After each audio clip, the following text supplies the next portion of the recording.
as the Progetto pushes out and bleeds. Really unfortunate for And Progetto Commander there. Fails gets out. Commander Fails gets out. This is really bad right now for Flank and Spank. The I-7 got off cap, and I think the repush is going to be happening in the church area. High getting High shot is from going to 2 get picked angles. That's a Oh, fire and on he Notch, gets set however. on fire extinguisher. Notch is on fire. He will go down to college safe places. Kill secured. This is gonna be And really the good Super trades Conqueror for and the SPA TA. are still nowhere to be found. The initial shot's not going in. Space taking one. No damage yet. No damage done Actually, to any Space of Ace those took medium one hit. tanks. And here comes the hill repush. There we go. And the Conqueror is out of position. The Batchats are gonna go in. The SCB-1 is being focused down. The SCB is still, the TVP is still on reload. Sorry about good that. focus fire. Saker's now in a one shot. And the 140 is going to go down. Oh, fire and he Notch! does. Right now, dumping over with the Batchat and the 5A is definitely a play that they could make. They don't seem to be going for it. And they should know that the enemy have a Never Batchat mind. and They 100 in the south. There it we is. go. They're going over. College safe place is going to get picked, and at the same time, DR Warrior, I don't know, that's a mistake by him. He should not have pushed.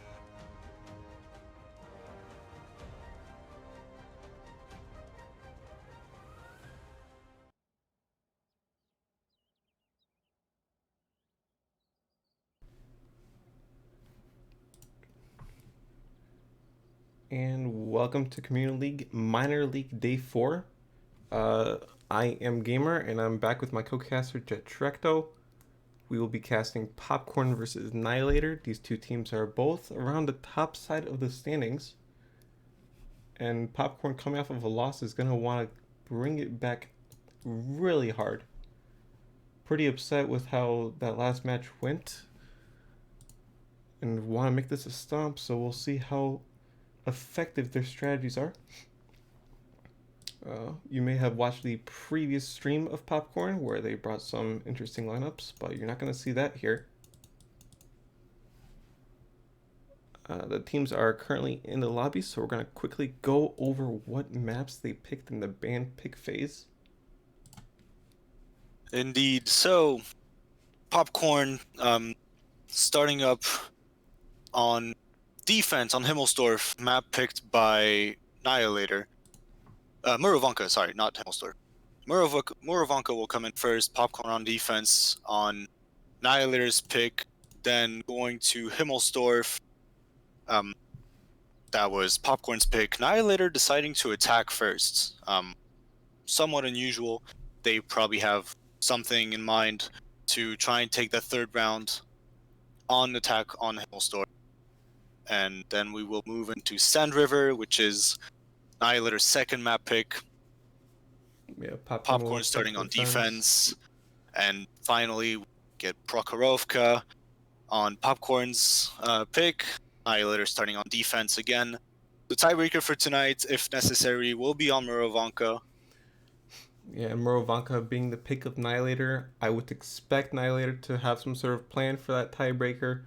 If it goes that far, I would predict them to be a 5-4. But I'm actually predicting off of all these really open maps other than Himmels. I think Popcorn will probably take this maybe a 5-2. I do think that the performance we saw from them last match, which was on Tuesday, was an underperformance. So I think they're going to really come out here and beat Niolator in maybe 3 maps. Yeah, it's an interesting idea. Something I want to point out for Murovanka being not only the first but also the last map. If we do go to tiebreaker, then the way the first Murovanka goes obviously will have a huge impact on both these teams. Something to keep in mind is not all the teams are usually prepared to play the same map 3 times. I'm not sure that maybe they don't have 3 different strats prepared. Maybe they only have 2. So that Murovanka coming out for the tiebreaker surely will be interesting if it goes that far.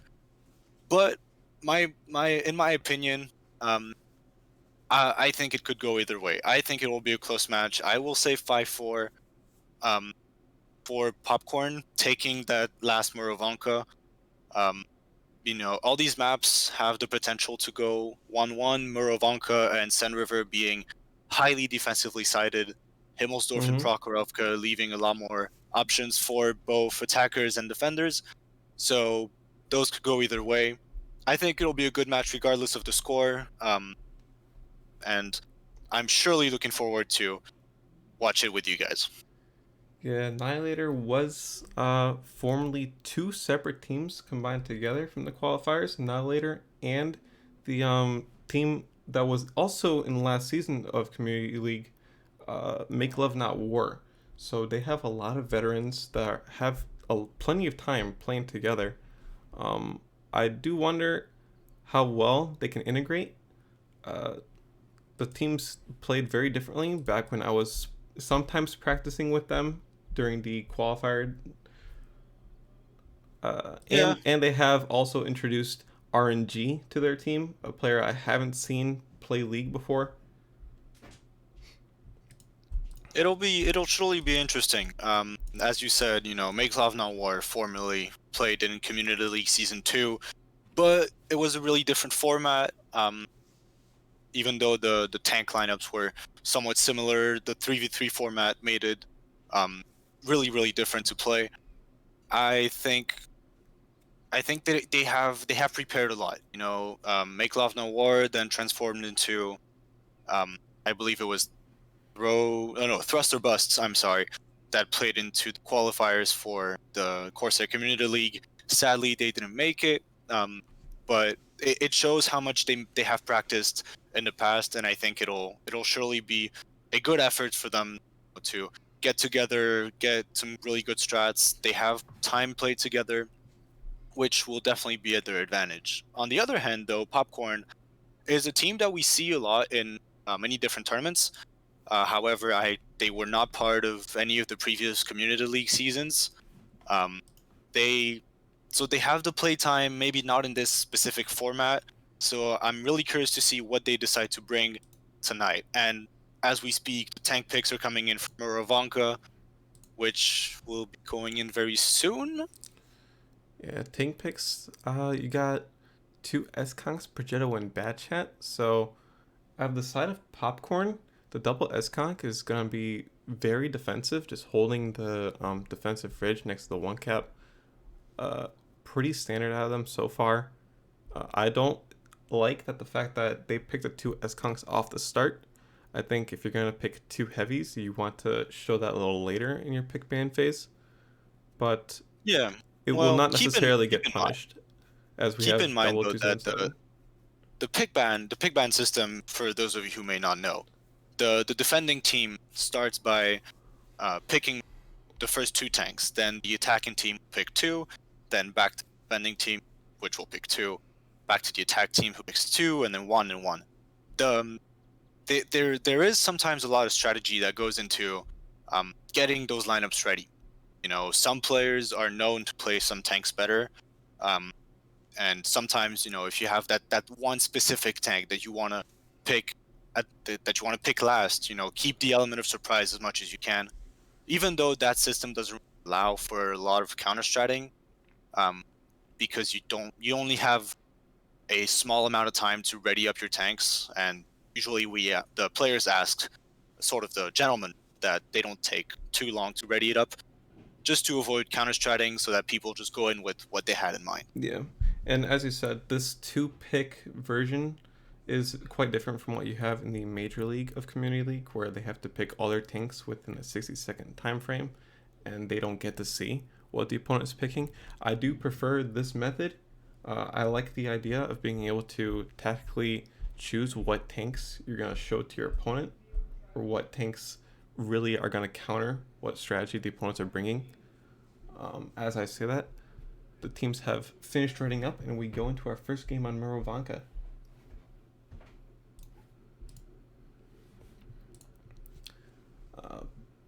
We have Popcorn on defense, bringing the Object 277, a double S-Conk, Bat Chat, and Progetto 65. And on attack, Niolator's bringing the double 277, Progetto STB, and T100. Two really interesting lineups, I think, coming out from both teams. Popcorn coming in with a really heavy lineup. The 277 pick is surely an odd one. You would usually be seeing a third medium tank, maybe a light tank. The 277, I'm really curious to see what he does because there's a lot of opportunities for other tanks to be played. Definitely not a usual pick, so I want to see what that does. Now on the side of Niolator, I'm sorry. Yeah, On the side of Niolator, the T100 pick is the one that comes to mind.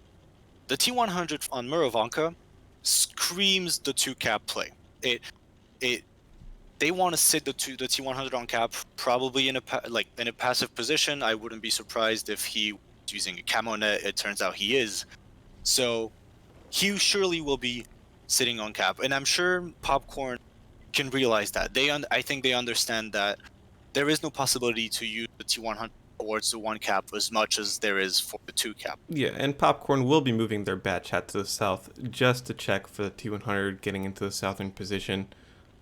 Both teams are showing their awareness of the map. You have double 277 pushing up all the way into the middle city, trying to provide some sort of screen for the T100 to eventually cap on. The amount of map control that Niolator got is incredible. Just off the start, they managed to push the T100 all the way down, which they can do fairly freely because they only see 2 mediums out of POPKORN. Most likely, they wouldn't want to push towards the south with those 2 mediums, which lets T100 get a whole lot of map control towards the JK lines. In the meantime, as you said, the 277 is taking control of the middle of the map. This means that Niolator has the information that POPKORN is really sitting in a few squares, in the southwest side of the map. Now, if you look at the T100, he is starting to break all the trees towards the cap. This is really smart, and it's a play that we've seen a lot of teams do in both the Major League, on EU, RU. Push those trees down on the cap so that they provide extra camo rating for anybody who's hiding behind them. However, the T100 decides to sit completely on the other side. They're using it to, just force the Super Conquerors from POPKORN, which are already blind firing the cap. The T100 doesn't want to let them guess where he is, so he just sits, in the random spot. Camo net is activated. The bat chat will not be able to spot him unless I believe he has to YOLO in to spot him.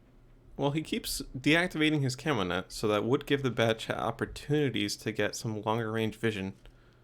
Yes, and I don't know if unlikely the bat chat is that running optics. Yeah, unlikely that they'll actually be able to push on one of those timings and catch a T100 out. But the STB is in the south, trying to cover from that bat chat, eventually pushing up for vision. A key thing to note for me is the Progetto 65 for Niolator is still all the way in C4. They've put the pressure on the cap and it's already halfway done, but the Progetto really hasn't moved over to try to assist if some fight breaks out. So they're probably expecting some reset. Maybe the heavy tanks pushing it into the city and Progetto coming up behind them. The issue is that the Progetto from Brain here doesn't actually have that many options. He doesn't have that many plays to do. He could obviously go clear the 2-3 line, but they cannot do a whole lot. And as you see, the bat chat already had to YOLO in, and he goes down to 417 HP. Yeah, and Snow Dude actually got off cap without taking any damage. He's going to be able to get back on that very soon afterward. And that bat chat won't be able to afford. Bat chat's going to actually go down. Here comes the first kill. This is a serious problem now. It is, because now POPKORN they don't have any vision towards the 1 cap. They're going to have to make a play. And it looks like it is going to come from the Progetto and the 277 from Blade. They're going to catch kill bad tanks in the rotation. Yeah, the whole plan that I thought the Progetto had just goes out the window. Progetto came all the way down to F3, and he's going to be the first pick, barely getting any damage off. Kind of throwing the lead they got off of killing the bat chat. But the positions for Niolator is still very, very good, very strong. The 277 of Blade has to push through with the Super Conquerors, and it looks like they're going to keep Leather on the Overwatch. But POPKORN is just going to push in and try to get the picks on those 277s. And I think this is good by POPKORN. They're making the right play. Slick Butch is going to go first. RNG takes 1. Down to 1300. Yeah, they want to He keep takes Blade in 2, this fight. So even though and the Blade is cap low, he's gonna pressure, hide back. the STB got on cap as well. Only 20 seconds. Never mind, he got off as well. This is very good for Popcorn. Now they're going to be able to catch the second 277. And the T100 and the STB are still not moving whatsoever. But down to 20 seconds now. Leather has to go in. There is no option. Leather has to go in. And I think he will spot the T100. He does. And here comes the reset. And I think this should be the game for Popcorn. Yeah, Niolator no longer has a win condition after losing their heavies in the middle. As actually, Captain will survive a little bit longer. It's turning this into Blade a should bit of a have this. fight with Blade. Blade has reload. And he will Yeah, pick okay. it up. Blade picks it up. And well, this should be a solid 1-0 for Popcorn. Yeah, good first T100 will run round. for a little bit. Both teams threw one of their tanks away. The Bat Chat dying early on wasn't really something that Popcorn could do any other way. They needed to eventually get vision on the cap, so it's an understandable loss. But that Progetto dying in the F3 position really opened it back up for them. I think that Progetto made a big mistake by pushing towards G3. Because if he stayed on Overwatch at C4, he would have spotted that rotation and he would have been able to dump an initial clip onto those 277s, or on the Conqueror that pushed as well. Instead, well, he just kind of gets caught out. I don't think he got that much damage off. But at the same time, Popcorn by then also lost a Bat Chat, so it only made the game even. What I'm really, I guess, kind of disappointed about is to not see any reaction from the STB and the T100 from the. I don't think there was any need for them to stay on there. Once the push starts, there is no way that they're going to be able to put enough cap pressure. Unless the STB got on cap right away, which would have been decent, there was no way they were going to be able to cap this game out.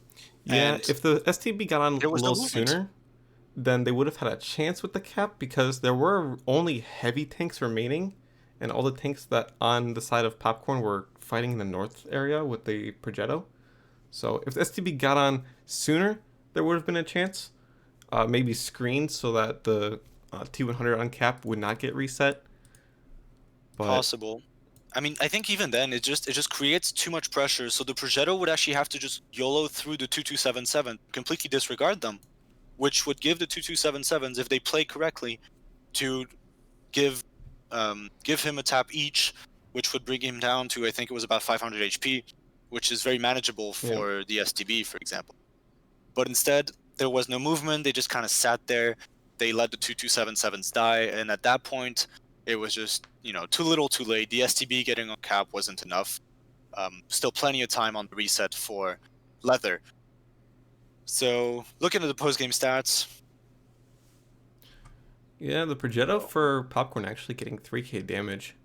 In comparison to the enemy Progetto, that's basically the difference in the game.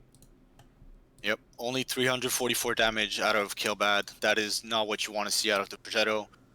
Sadly, that's what happened, and I think it, in a sense, I think it cost him the game.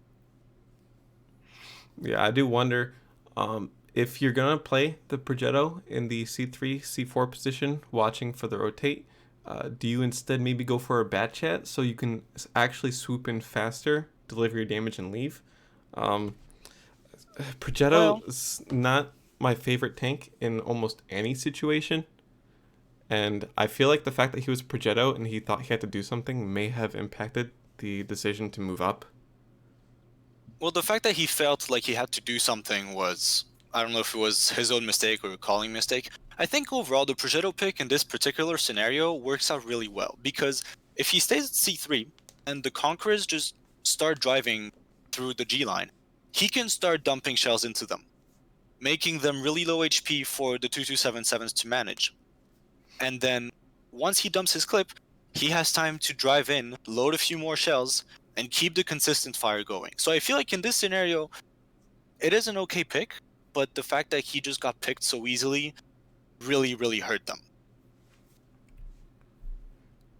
Because, you can see that the two conks from Popcorn doing really consistent damage. 2400 out of Slick Butch, 1500 out of Leather. Blade also doing really good in his 277 with 2.7k damage. Yeah, and Blade was the one that took those early shots out of the 3 heavy tanks in the middle. So, pretty well done. Taking damage, but Yeah. still dealing plenty out, sharing his HP across the rest of his team. Really, really solid win by Popcorn. Now Popcorn on the attack, and the tank picks are coming in ready. Well, any guesses on what Popcorn is going to bring to their attack? I mean, we see Kronwagen already, and Kronwagen's alright. It's also a similar situation as the Progetto on attack last game. He could just play over there, get his shots off, and I honestly think the Kronwagen is a better tank for that position because you're not Possibly. planning on rotating all the way across the map. You're just going to rotate to the F3 position eventually. Um, but they will bring a Progetto as well, and they haven't selected a light tank. So this last pick out of the 5 picks is going to decide sort of where the team wants to play. If they go for a light tank, they're going to be playing east side going for that 2 cap. But they have that option now after seeing the whole defensive team's composition to flex to maybe a more heavy tank and push towards the 1 cap. That's a really good point. The T100 coming out, it's probably going to be sitting in a passive bush. Or, I mean, they could also use it in an aggressive lineup, but, you know, double STB coming out alongside the double Superkers. We'll see how it goes, obviously, but if I had to guess, I would say that this is going to be a really, really defensive lineup out of Niolator. So much damage out of their 4 tanks that are supposed to deal it. Yeah, the DPM on Niolator is huge, and I think they really rely on that.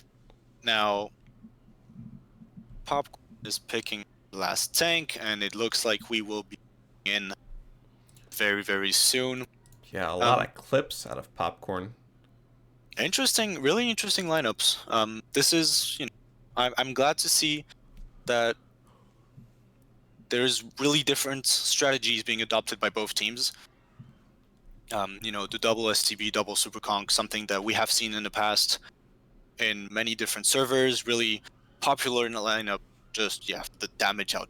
The STB and the Conks may have really low alpha, but I believe it is 3,400 DPM on the Superconk and about 4,000 on the STB. Compared to all the clippers from Popcorn, we'll see how this goes. Yeah, talking about Clippers, just to go over the roster officially, you got a Kronwagen, S-Conk, double Batchat, and Progetto for Popcorn's attack. But on defense, double S-Conk, double STB, T100 light tank. 4 tanks to deal tons of damage, 1 to get spotting on the 2 cap. Yep, and you know, me being a big light tank player fan, I will follow Snowdude for now. And it looks like he is starting to clear out the south side of the map. Something somewhat similar that we saw Niolator do on attack, taking map control. And this is something that is really important. We saw on Tuesday, we saw Target Acquired using a lot of bat chats on Mervank, trying to take advantage of all those bat chats, you know, going around the map, clearing it as much as possible. Yeah, I was a little worried for how far Snowdude in T100 would take his scouting run, because when he was with the attacking team, the rest of his team was with him, so if he encountered something like a Batchat or Progetto, he would get focus fire onto that medium and survive. But if he pushed up farther than he did, he would have actually encountered the Batchat and might have gotten pushed on. Saying that, the actions happening on the other side of the map is Kronwagen pushing up, getting all the way into F3, trying to get some vision on where the defenders have located their consistent DPM tanks. This is, so as I said earlier, really defensive lineup using from Niolator, using one Conqueror G1 to try and hold down the entire 1-2 line, the captain using his Super Conqueror on the middle ridge, which is, you know, it is a risky spot in a sense because many angles that can shoot him, but it turns out Popcorn isn't actually using any of those. Look at Snowdude. Look at the 2 Batchats. They know Snowdude is spotted. He actually has gotten away from a few shots of damage, giving him a chance at living here. There's no way he makes it out. There's absolutely no way he makes it out. Depends on if Blade misses any more. as he will try to drown himself instead. No, Snow Dude does make it out. And Blade should secure the kill. Oh, no, and Blade tracks him. doesn't! The other Batchat now needs to come in. Oh, Kirilliois actually has to push in and get some more damage off. This Okay, will he mean gets that an both easy Batchat Batchats have to snapshot. clip out. Will anything happen on the other side of the map, however? Two Batchats being No. spotted, and the STB S-Conk is just not fast enough to push onto the Kronwagen, so they're just going to hold their position. Well, this completely changes the way this map is going to be played. Yeah. I think Popcorn recognizes that the T100 threat was to secure the 2 cap. Now, those Batchats have pretty solid camo ratings. You know, they have full crews. The Batchat also has really decent camo by itself. I think sitting a Batchat on cap is definitely something to do. You know, there's no need for Popcorn to push into anything right now. If they push into that amount of DPM, it'll surely go bad. Instead, they're going to look for damage. Kirilliois is already getting Captain. 2 shots onto Caps. Caps goes down to 1300 HP. And Blade looks like he's going to take the trees down, maybe? Blade wants to get on Cap. Yeah, He's just they driving have around. time to set it up too. They have 4 minute 40 still on the game. They can take their time setting up, maybe getting a little bit more bleed on Captain, down on 900 HP. Now, here's something interesting. We saw last game what Popcorn's response to that cap was. And look at the Conqueror from Popcorn. He is pushing up with his Super Con the exact same way that Killbad did earlier. Now, this time, there's Super Conk and a Kronwagen. It's a lot more HP to go through. And I think... Look at this. All the medium tanks from Popcorn. I think Popcorn is aware of the possibility that if the repush comes in through the E line, they're just going to sit 3 people on cap. Yeah, and they actually cannot lose the fight north either, because Captain actually is ammo racked and doesn't have his repair kit yet. The STB is lit. Taking 1,400. 2 more shots and he's out, deleted from the map. Down. RNG is gonna go down for free, and at this point, Popcorn putting the second Batchat onto the cap, and there is really nothing Niolator can do. This is a really strong Muravanka play by Popcorn. Yeah, taking that pick and going with it, taking control of the east side right after. There's no way. There's no way Niolator makes it back. They're not going to spot the 2 Batchats. Leather is going to keep being aggressive, and at this point, Killbad is just driving in the open. The SCB trying to farm a little bit of damage. Not that it really matters, but it's capped out. And again, a really strong response by Popcorn. This is really interesting. I think... I don't think Snow Dude was supposed to get spotted over there. I think there was a big misplay made by them. You know, they could have just sat Snow Dude passively, and it would have taken time and HP to dig him out. Instead, they let Snow Dude run around, and he got caught out. It's unfortunate timing, obviously, but I think it's still a mistake by him. I don't know if it was, again, the call by the team or it's just a personal decision, but definitely something that I wasn't expecting to see out of him. He's played a lot of light tanks recently, and especially since, you know, the EBR and all that kind of, all the new light tanks. He's played them all in the competitive game mode. I've seen him played in practice, and that is not a mistake I expect out of him. Yeah. Either way, that mistake really costs them the game. The T100 definitely should not be getting spotted there. He doesn't have the assistance of his team if he wants to fight a Batchat. Absolutely. So he has to pull back. I'm even curious as to why he went on the low ground there on the backside of the K line. Because if he wanted to get map control, he could sit on the high ground and he would be able to, well, if he gets lit, he can dip into the low ground, and if he doesn't spot anything and if he doesn't get lit either, then he can just keep on going. And I think that was the idea. Maybe Niolator wanted to get some map control, and they just got unfortunate timing. But they should have realized that there was the possibility that the 2 Batchats were still in first, and I think that really is going to hurt them. Yeah, and you bring up a point of choosing to go into that low ground instead of choosing to run away. That sort of points towards what his intention was and what the team's game plan was. The team really wanted to hold that position. And if he understood the situation that he needed to leave, then he would have taken the small chance he had of the enemy bad chats shooting at him. Hopefully he dodges enough that he can actually escape and get towards where his team was. But yeah, judging off his movement, it looks like that's not the thought process that was going through either his head or the team's game plan. That's true. He really sat at the backside of K9 over there, trying. I guess he was trying to go dark, but even then, he's completely stuck, and both bad chats are aware that he is here, and there was no way he could get out. Really lucky. He did not die to the first 6 shots that were fired at him. Yeah, which allows him to do a, sadly, second damage on his team with 877. Of course, the 2 bad chats from POPKORN doing really good. Kyrilois at 2251, Blade 1600, the Progetto also dumping a pretty decent 1900. And on Niolator's side, interestingly enough, Captain, is the one that did the most damage, even though he's also the one who bled the most at the start of the game, taking a few shots from the bad chat at K5. Yeah, he definitely took a lot of bleed.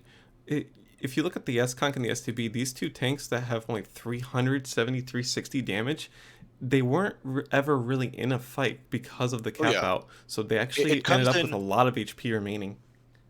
Yeah, I think the damage from Conk and the STB just came in after the game was already. Whereas Captain, he was dealing damage, but he was actually getting bled pretty hard. I made a mention about his ammo rack being gone on top of already using his repair kit. And that's really concerning in an S-Conk. But anyway, we now move to Himmelsdorf. POPKORN will be defending first. Again, I mentioned it at the beginning of the stream. Niolator deciding to attack first on Himmelsdorf. Maybe this is the way that they come back into this game. Being down 2-0, maybe they didn't feel really confident about their Muro, though it was their map pick. Maybe this is the way for them to get back into this. Yeah, we already have a view of the team lineups. A bunch of 50Bs being picked up means very exciting gameplay ahead of us. I am interested in seeing what the 430U does as we go into Himmelsdorf.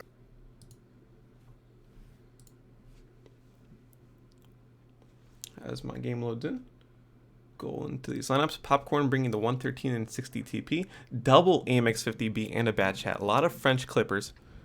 Whereas Niolator bringing a singular 50B, triple object 277, and a 430U. So interesting lineup from POPKORN. Some lineups that I have seen a lot on the EU equivalent of our community league. Really aggressive lineups, using those 50Bs, 277 bad chats to clear down the 1-2 lines and then deal some damage. But it turns out that POPKORN does not go for that. Instead, they're going to bring their entire team towards the B line with only the bad chat.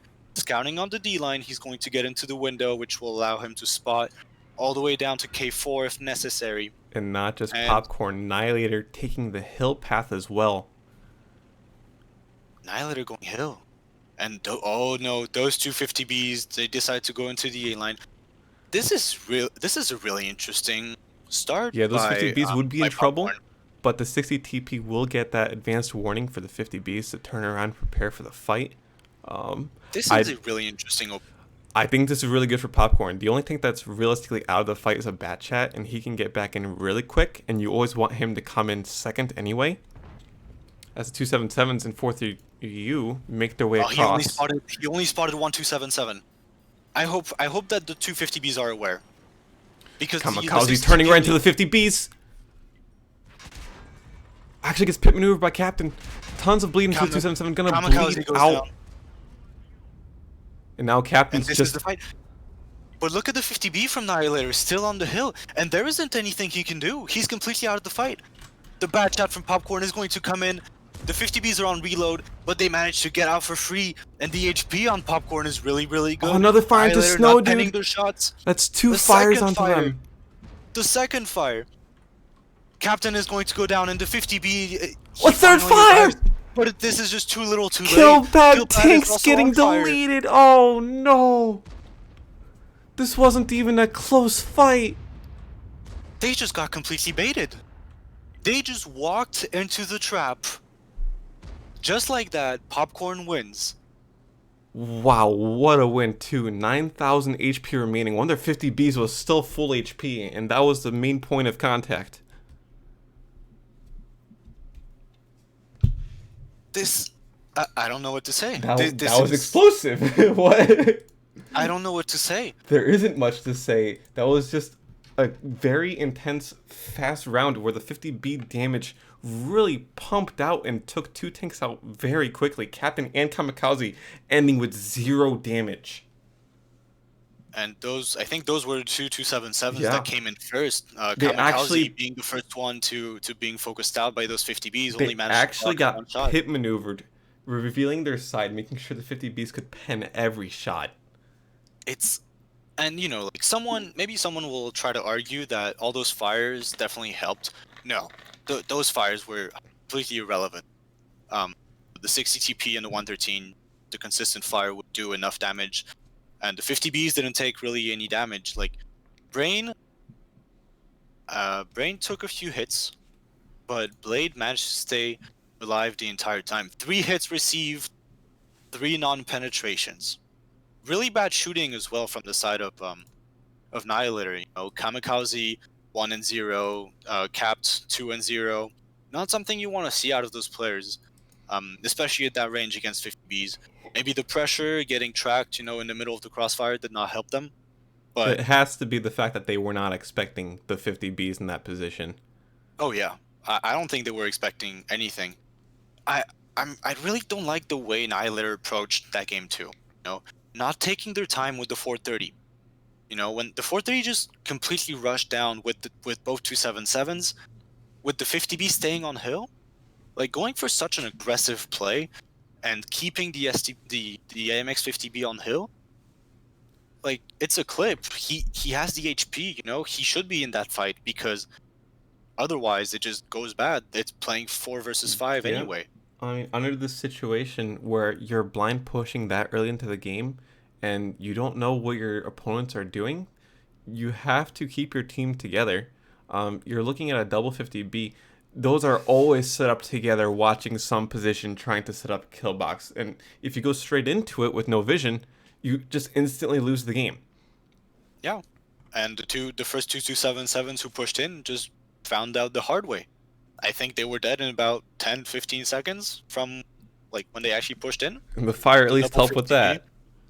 Well, yeah, Whole the fire mech. does help with that, but it doesn't really change anything. I mean, Yeah. Capped, Kamikaze getting tracked, trying to shield for his teammate, but there's just too many angles to cover.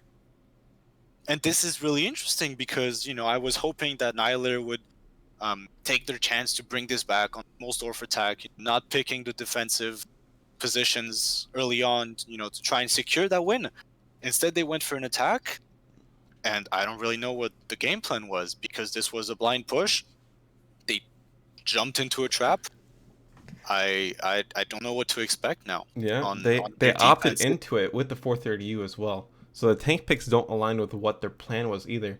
If they're going to go for a blind push, bring another 50B, something else that has HP and can deal damage with the rest of the team.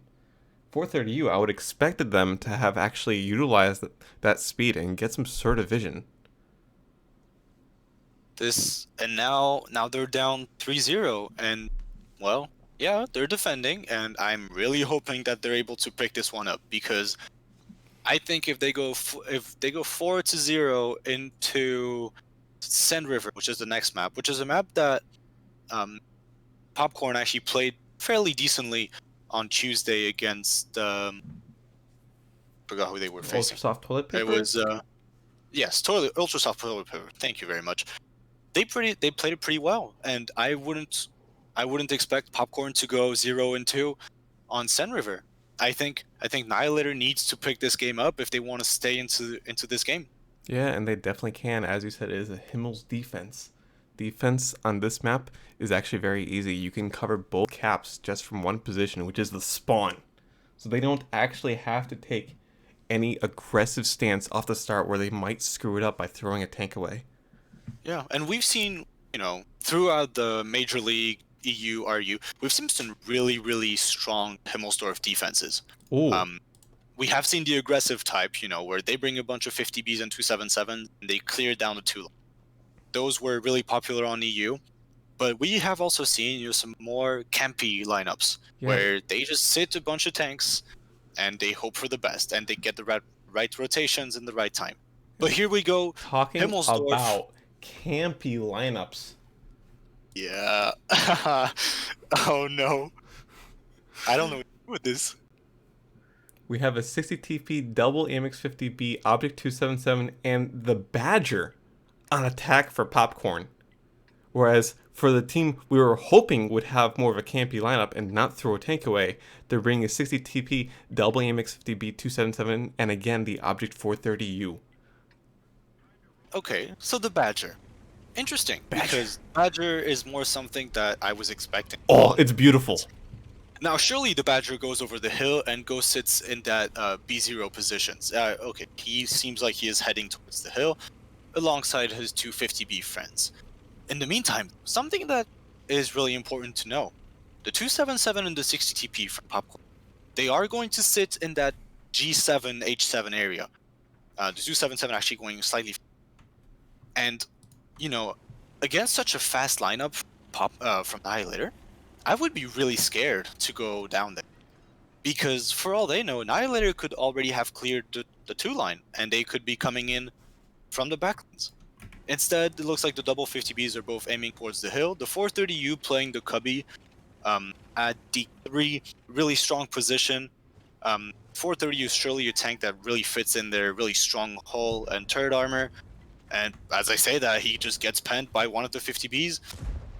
Let's see, did he kind of misplay? Oh, it looks like he went up a little bit too much. Oh, he's going to keep showing himself as well. And he takes a second one, and this is bad. This is a misplay by Capt. He should not take 2 shots out of that. Yeah. Nice awareness of Popcorn's attack, not pushing up the banana just yet until Leather had spotted 3 tanks holding that D3 position waiting for the cross. Oh no. And the Badger, does he spot Capt?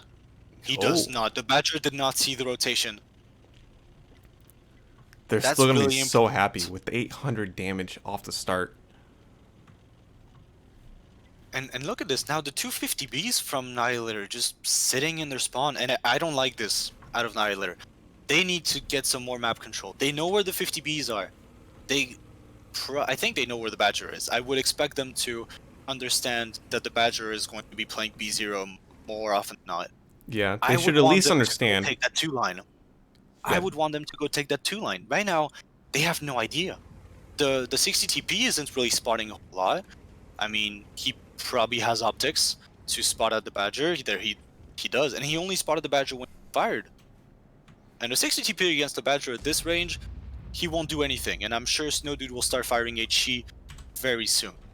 And again, still no movement from the Niolator side. And at this point, the fight could come from anywhere. 60 TP takes 1 from the Badger, 541. There it is, DHE coming out of Snowdude for 270. Yeah, I would have liked to see the 430U do something. The 430U, he lost 800 HP, but he has to still stay aggressive and get some sort of flank onto these opponents. The 50Bs and the 430U holding up here is going to make it take so long for them to get around, get behind their opponents. And this cap is at 40 seconds now, so they're going to be even more pressured. And the Niolator tanks are nowhere to be found. Yeah, in fact, Cap's in the 430U. He's just going to stay with the 60 TP. I'm not sure how I feel about this. I feel like he would be doing a lot better if he was pushing with the 50Bs and the 277s. Because there's only 20 seconds left on that Cap. And nobody is in position to get a reset. Yeah, and the plays have to be made 50Bs driving down the D-line. The 430U will go for a reset. The 430U is going to get a reset on the 60 TP. There it is, there it is. And the 250Bs just had to push in. The Kamikaze getting so much out. though. He's down to 430 HP, down to 49. Leather is going to go down next. Killbad finally picks it up. And this is a 4-on-4. The push now comes out onto the 60 HP from Slickbutch. And he just walks into a crossfire. The 430U can just shoot him in the side. Meanwhile, the Badger is slowly trying to drive his way into the fight, but there isn't a whole lot he can do. It's actually a solid defense so far. The 50Bs on the attack have to leave while they clip. And that means Slick down Slickbush to is one down to shot. one shot. The Badger Surely came off the Caps hill. picks it up. 50B is actually getting tons of damage onto RNG. Is going to be put down RNG very goes quickly. Bringing this down to a 3 versus 3. Badger still has plenty of hit points. And the HP in favor of POPKORN in here. The Badger is still, really healthy. Snow Dude takes another one. He's down to a one shot as well. Good penetration onto the Badger. But the 430U, he's completely stuck. There isn't anything he can do. And I think POPKORN realizes that they're going to go take control of the middle with those 250Bs. And I think Killbad and Snow Dude will be in a world of trouble very soon. 60 TP is actually one shot for 50B if the 50 decides to push out and finish him. But they're going to take their time, group up the rest of their team together. They saw Snow Dude rotate, so they're just going to push the 430U off now. This doesn't look good for Niolator. They are stuck into these positions. The 430U surely will go down to the Badger. He gets the track. Badger low rolls, 13 HP. But the Badger should still have it. It doesn't really matter. Badger bounces. Oh no, but Brain picks up Snow Dude. Brain picks up Killbad. And this is it. The Badger bounces again onto Capped. But there's nothing he can do. This is too little too late. He is all alone against the 3 tanks from POPKORN. The 50B looks like he's coming for the Ram. The Badger will finish it up. And this is a really strong attack by POPKORN. 4-0 lead for POPKORN. 4-0. Definitely not something that I expected. I will admit it. I thought it was going to be a good match, and so far it definitely is. I mean, I'm slightly disappointed into Niolator's play. I feel like they have shown better past as a team. I feel like they could do better. Definitely really, really strong plays by POPKORN on Murovanka, on this Himmelsdorf. Really, really good understanding of the map. Getting that cap pressure with the 60 TP and the 50B, with the Badger and Overwatch, and this is good because there was no way for Niolator to just re-push through that B line, and I'm not sure why they decided to go for that. I am actually really interested in understanding why Capped did not go with the 50Bs, trying to retake that D line, getting the resets from that D line, keep the Badger out of the fight. He is slow and he has the DPM. Keep him out of the fight for as long as you can. That 60 TP could just, sling HE at him. And if he wants to, the 60 TP can even get into the fight as well, get his HP into the fight. It would basically turn this into a 4-on-5 for maybe 30 seconds, the time for the Badger to rotate. Honestly, I think the argument could be made that the problem with the team was the 430U. If they bring a Batchat, they'd be more willing to take the south, get that angle earlier, not feel as pressured to get the resets. They could end up going towards the hill and flanking the Badger. Remember, POPKORN, they just had a super heavy lineup aside for the 50Bs. You can flank that with a Batchat on this map. Exactly, and that's where the issue comes in with not getting enough map control. Not deciding to go for that 1-2 line control off the start, even after Capped gets hit. Sure, it's 800 damage that he's not going to get back, but they can still capitalize on the information that they get. Because, as I said, they can guess where the Badger is going to be. They know where the 250Bs are. Why just sit at A1 and B2 with your 250Bs when you could get control over the entire map? And this could have changed everything. I think if the 50Bs go for control, then they even might be able to pick out the 277, the 60 TP, or they can, pick out a much better angle instead of having to YOLO. I think it was Kama who just went in with his 50B with not a whole lot of things he could do. He didn't have a choice. He had to go in. Yeah, but even with him having to go in, you could argue that if the communication was better, they wouldn't actually have pushed the 50Bs up there, because the 60 TP and the 430U were actually able to get across the 2 cap and get resets and just find themselves. That is very true. It's actually a really good point that you're making right now. But more on that later as we are moving into our third map. Sand River, POPKORN defending, leading this match 4-0, and Niolator has to bring something out of the bag to manage to claw their way back in. Yeah, and we're seeing some similar concepts. The double S-Conk, double Bad Chat Progetto for Popcorn on the defense. S-Conk's very strong on this map, just holding down a position, waiting for your opponents to push in and bleed. Double 277, Object 140, Progetto and STB on the attack. Much more mobile, which they're gonna need on this map. There it is. Let's see. The STB1, the double 277. I think Niolator is looking for some kind of aggression. I think they're going to try and pick something somewhere. They need it. If they can get that free tank pick and make this game into a 4 versus 5, they have a lot more chances to actually do good and win this game. Now, it looks like they're going for somewhat of a south play. Yeah, a little spread out. Oh, actually, no, never mind me. They're 2-2-7-7s pushing up to the middle. Interesting, because those 2-2-7-7s didn't take the safe way there, and they take a hit for it. That's what I was waiting for. The 2-7-7s not being careful enough, and they take a hit for that.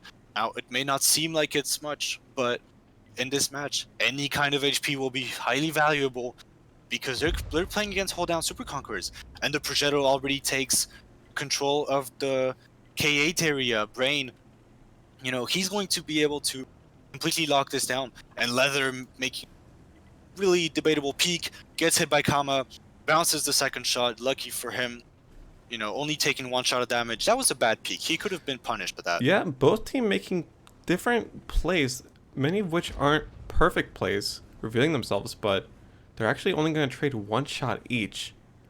Not much bleed for what could have happened.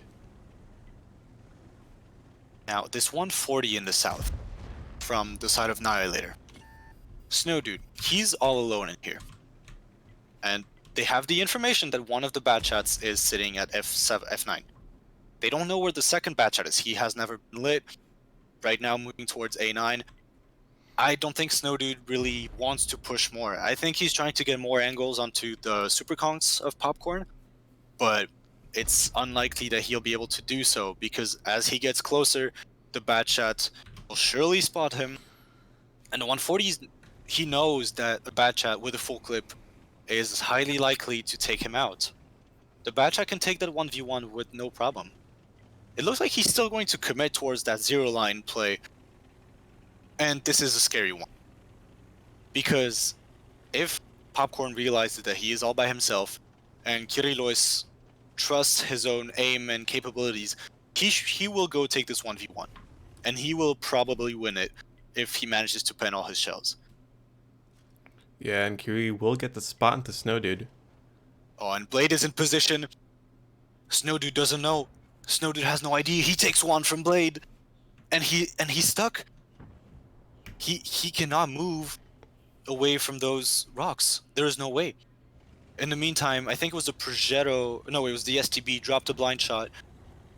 Oh, they're blind firing the bat chat. They have a good idea where he is. Hit too. One of the 277s hit, and they should know. They should have the information. If Snow Dude told it, and there it is, I think the bat chat got spotted. He's down to 848, down to 534. Yeah, fights all around the map at this point, trying to cover for each other so that they don't lose a tank. Progetto is actually pushing in the north, meanwhile. He's going to get an angle into the 277s of Niolator. But he has not gone wide enough, and he's not going to be effective. This is going to help Niolator's chances.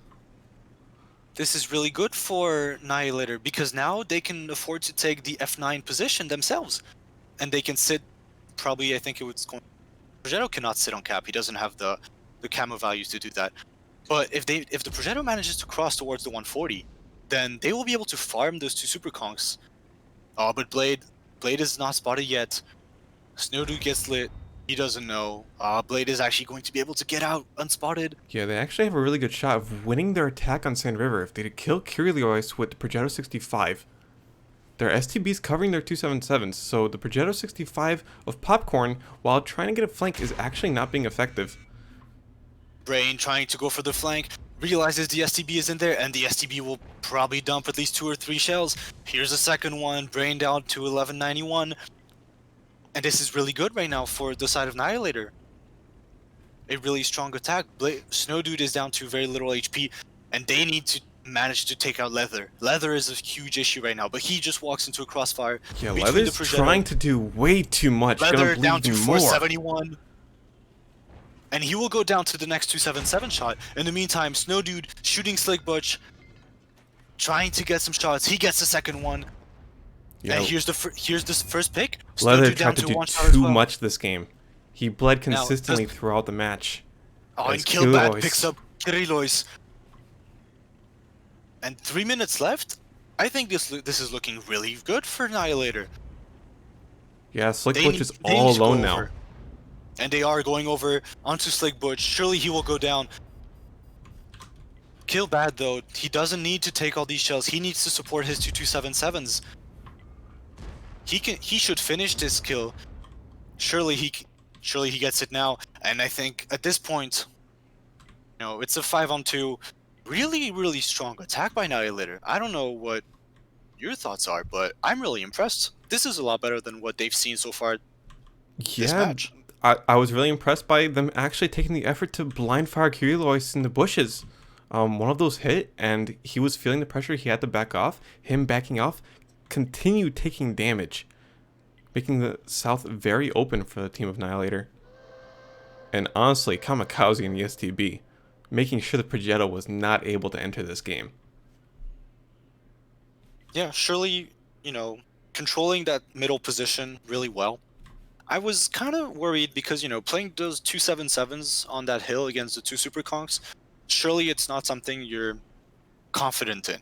The 277 with only, I think it's 5 degrees of gun depression against the Super Conk over there. You have to expose a lot of your tanks, and there's a lot of room for, a mistake getting perma-tracked into the open. But it did not happen. They managed to get the damage onto those Super Conks, keeping Brain and his Progetto completely out of the fight. And at this point, it's all over. Niolator with the 140 on cap. Popcorn surely using this time to discuss what went wrong. Well, hopefully at least they do discuss what went wrong. Hopefully they talk about next game, because it is 4-1, but this was a really, really strong game by Niolator. Yeah, and if something they that can keep went this wrong up- for Popcorn, Leather was consistently poking out in his S-Conk, trying to do more than what he was supposed to, getting damaged every single time he poked out. Yeah, Leather getting bled. Also, some really strong blind fire by the 277 Yeah. onto the bat chat.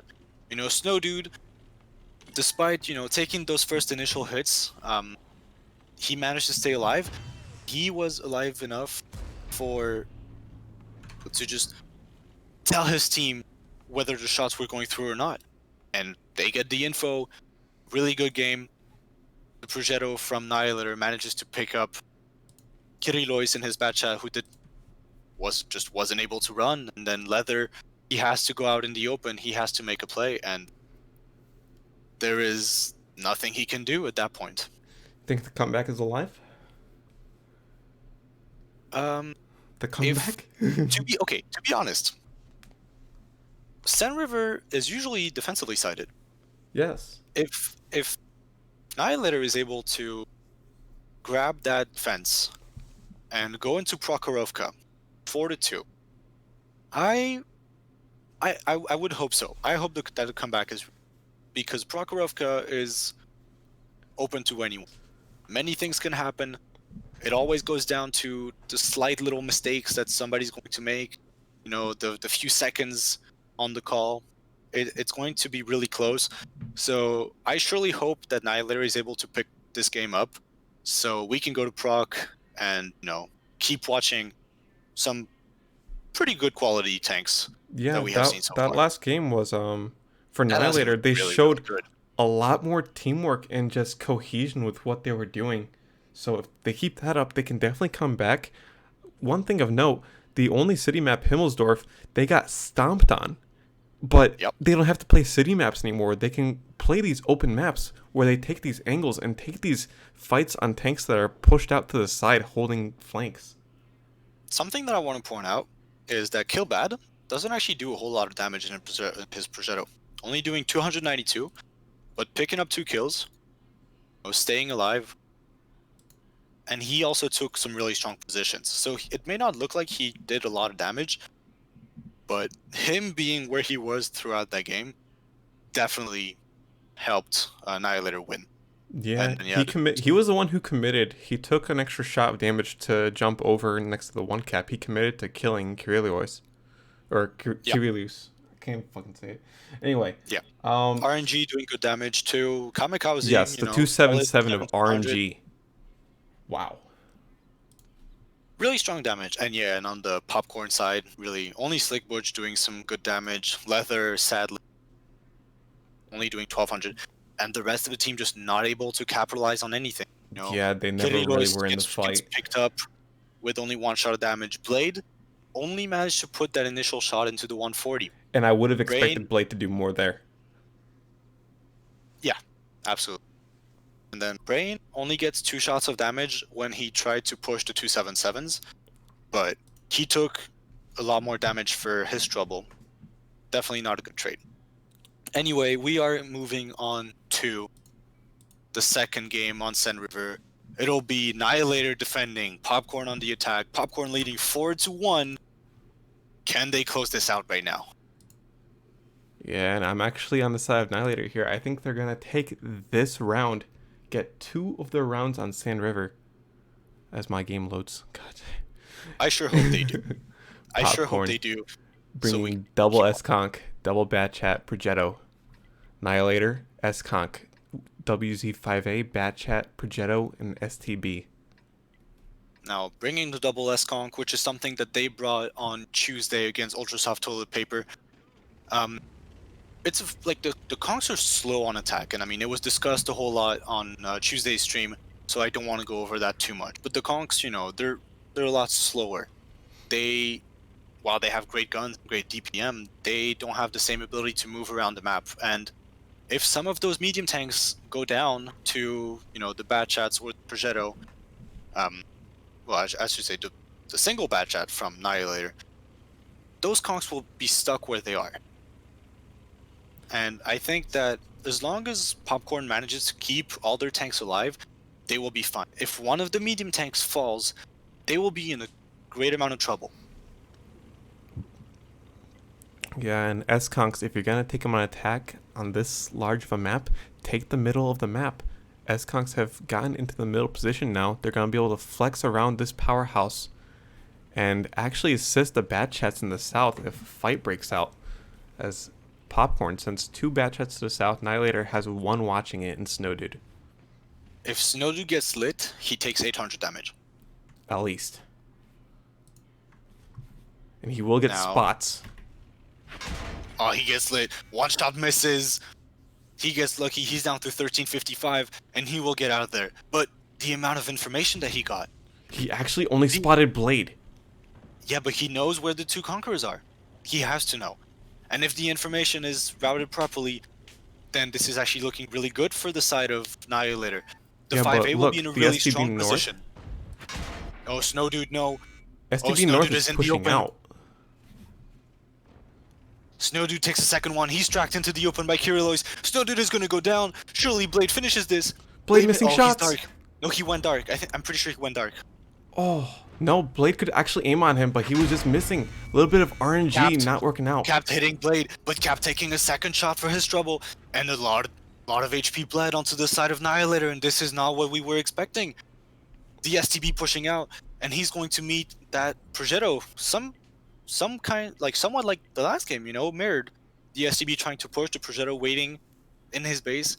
And this is really good for the side of Popcorn, because they have managed to clear out the south. Yeah, this is actually playing out pretty similarly to last game.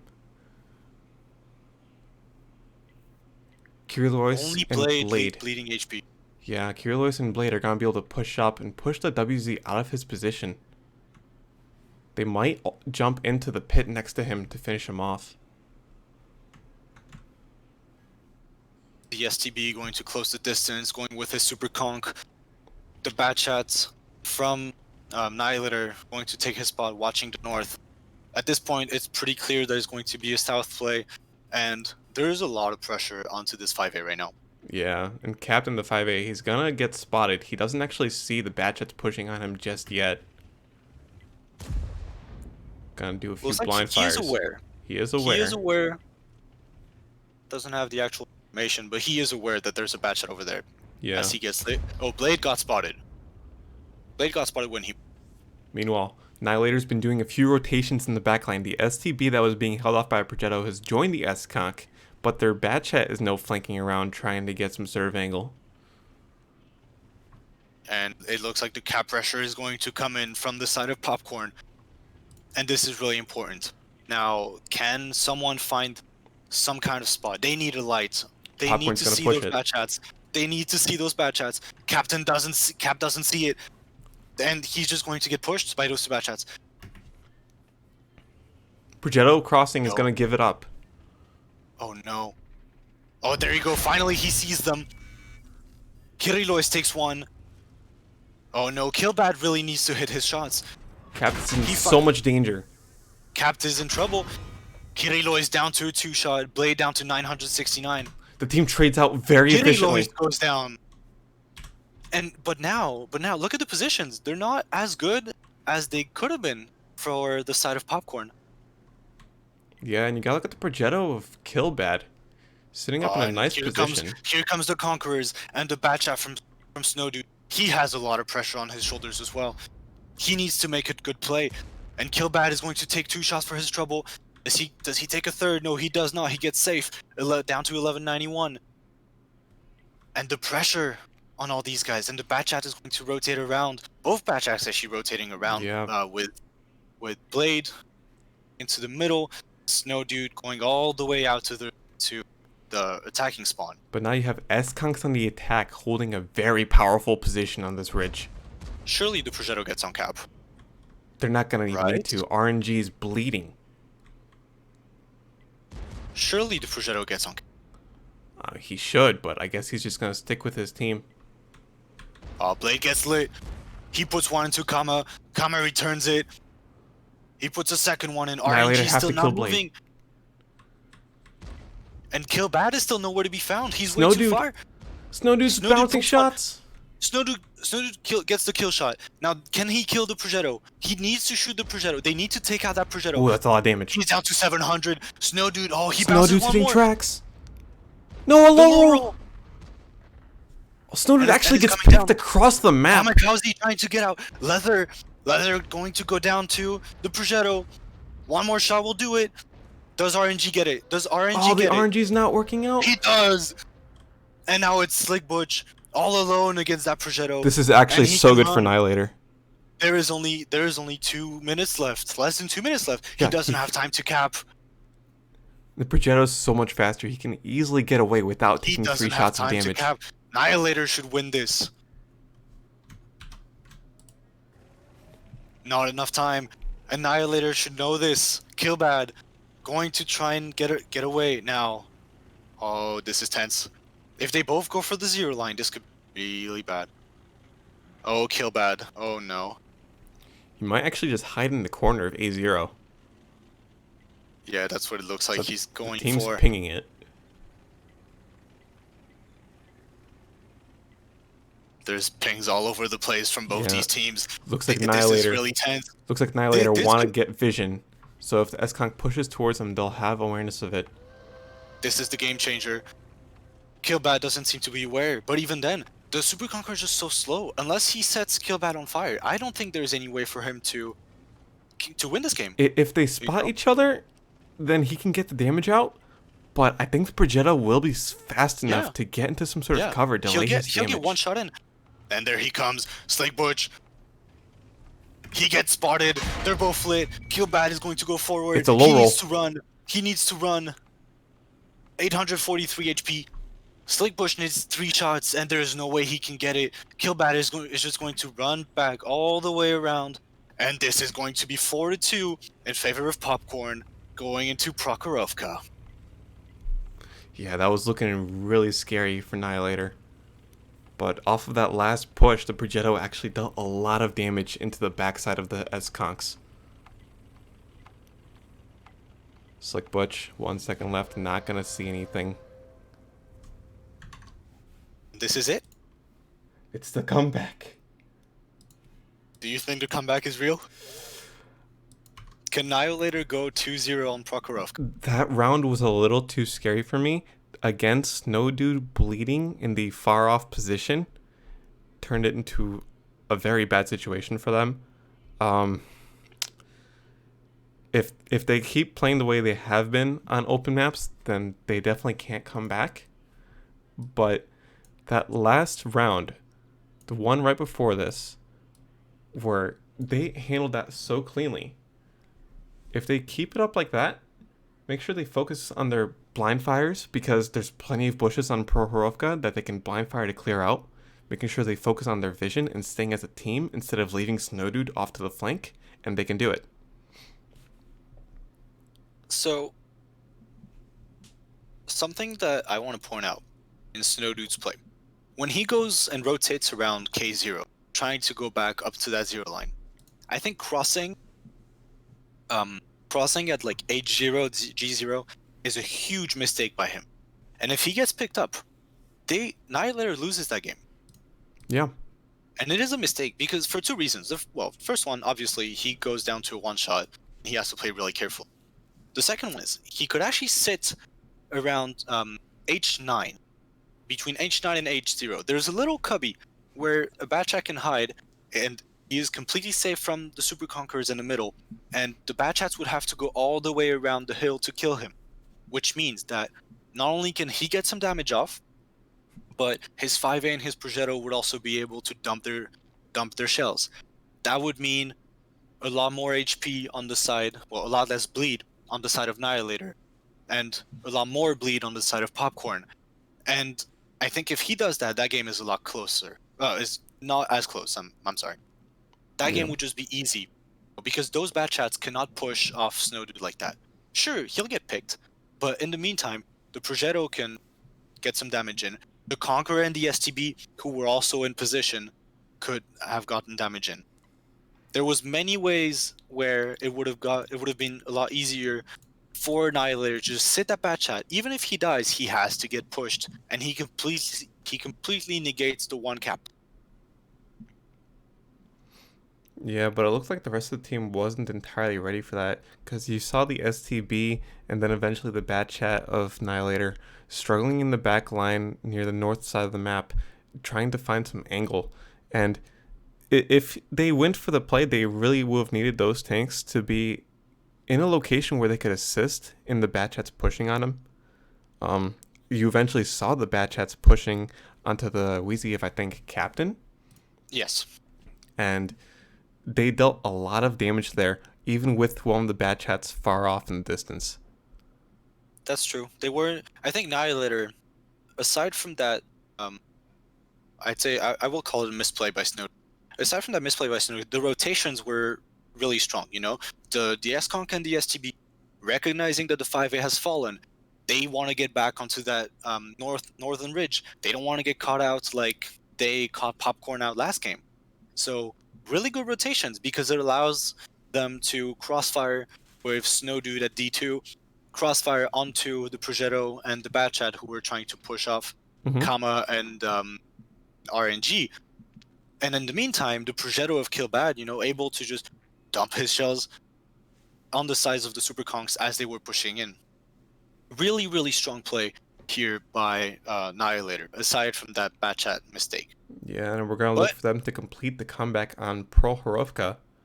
Exactly. Prokhorovka. Who is attacking first? Popcorn is. Popcorn is attacking first. Oh boy. I'm gonna be really worried for Snow Dude. We see him rated in a T100 light tank, and that hasn't been working out for them so far. Well, we shall see. This is tense. This is a good game. Yeah, I would be happy for Niolator to at least pick up this round. They have the defense, and I think these teams are gonna struggle with defending Prohorovka. There's so much like chaos happening in terms of tanks being mispositioned and getting shot at that Prohorovka is gonna reinforce those situations. There we go into Prokhorovka, the final map in the regular time. Popcorn defending first. No, Popcorn attacking first. I'm sorry. Niolator defending first. Popcorn leading 4-2. We got Popcorn bringing a 277 S-Conk double Progetto and a T100 light tank, matching the 100 light tank of Snowdude Niolator with their two Progetto 65s, 277, and the S-Conk. Well, completely mirrored lineups. Definitely really interesting lineups on both sides. The Progetto, while it's not great at anything, it's a decent all-around tank. Now, on the defense, already Niolator going for that 1-2 line positions. With the T100 LT going to go and find a passive bush, I'm guessing. Brain, however, going for the middle run, which is interesting, trying to get the information early. And I don't know what he saw. He saw only the S-Conk of RNG. He has spotted Captain now. Actually gets away. He gets the lucky bounce. He gets the lucky bounce from the 277, and this is really good. But you see, this is different from what we casted on Tuesday. Snowdude is pushing out very fast, even without the Progettos being close by. So they are completely aware their opponents are on the east flank. They understand, they know, and the Progettos are already moving. Snowdude has completely cleared it out, and Blade is not even near being at A6 yet.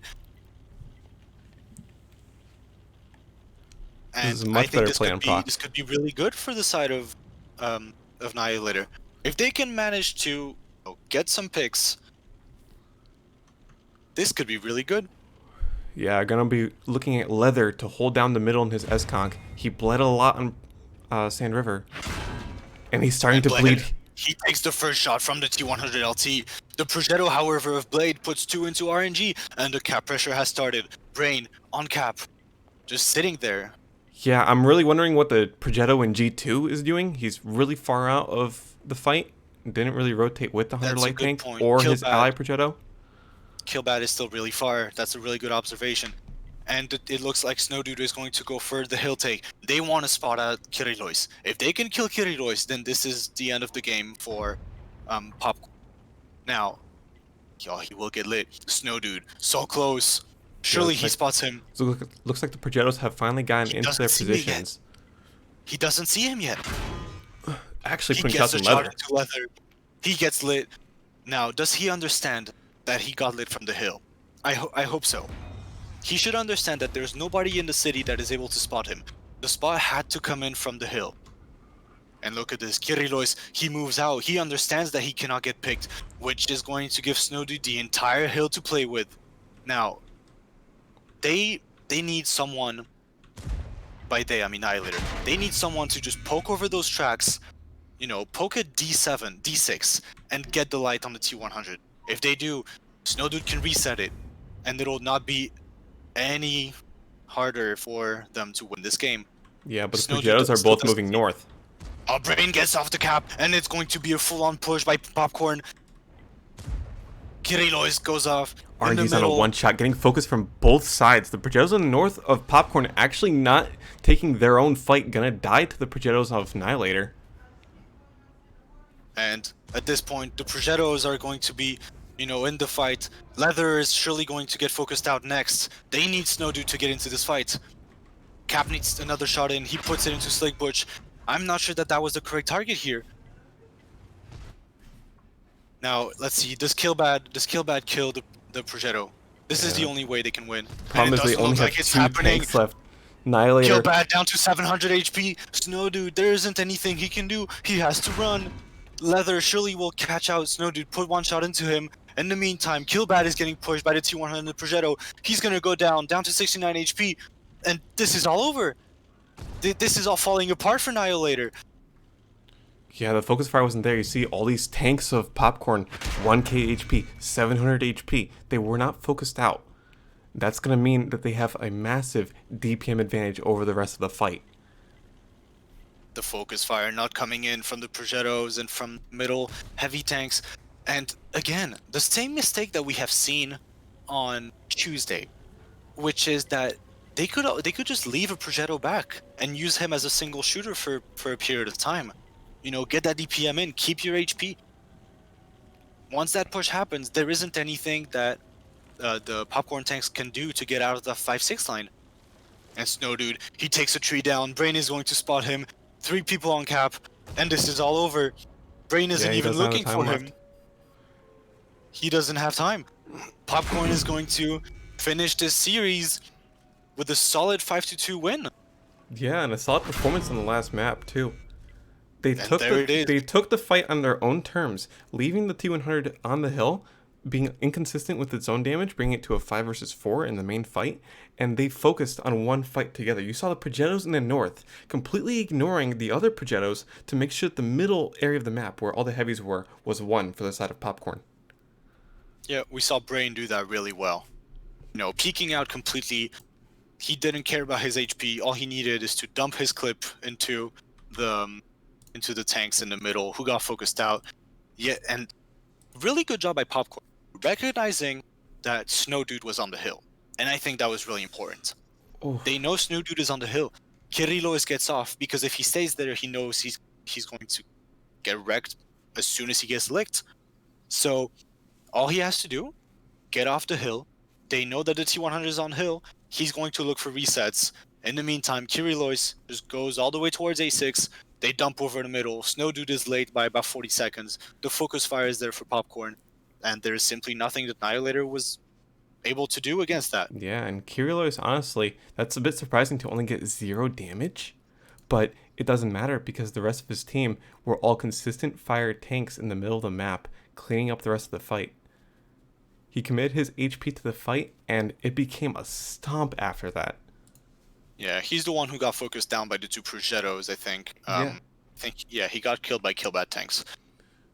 So yeah, he took the hits, and I'm sure he was absolutely fine with it.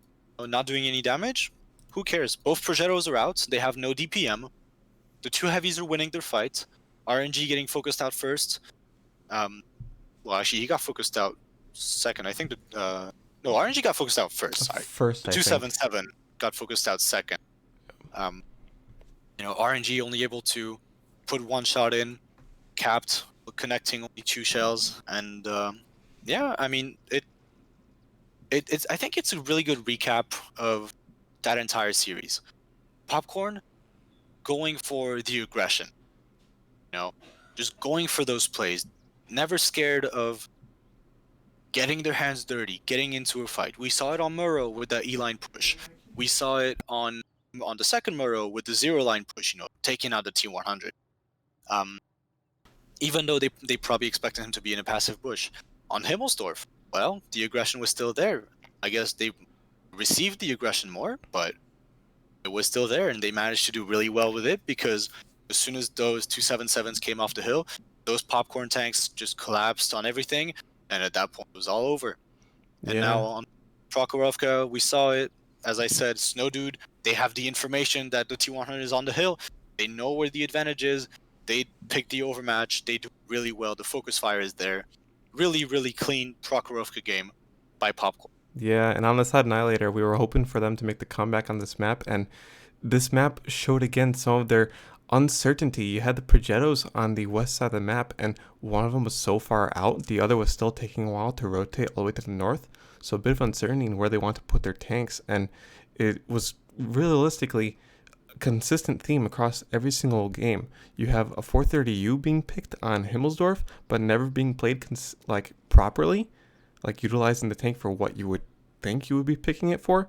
A lot of uncertainty in what they want to do with their strats, their lineups, their positioning in general, and that's gonna do it 5-2 for Popcorn. Yeah, I mean, again, I wanted the comeback to be real, but that Prokhorovka was really well played by Popcorn. I think they played it textbook. They used the T100 to get a bit of cap pressure. They bait out the rotations. Once they have the info, they take the overmatch. The focus fire is there. Once again, really clean game by them.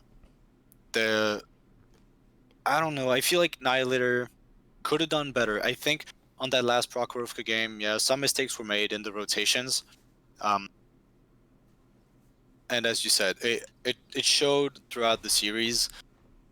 I think overall, we have to understand that Niolator is really decent on Sun River, and they have the map locked down. But there might be some more work to be done on the other maps, understanding the rotations better, understanding how everything works, which will come, with time. Which is kind of, I guess it goes against what we said at the beginning of the stream, with so many of them playing, Community League Season 2, playing into the qualifiers for the Corsair Community League and having so much playtime together, they Yeah. still have some things to fix, which I mean is normal. Every team always has a team something to fix. Yeah, and I would argue that them being good at Sand River is very promising for the team having experience together. Sand River is considered one of the hardest maps to learn for most teams.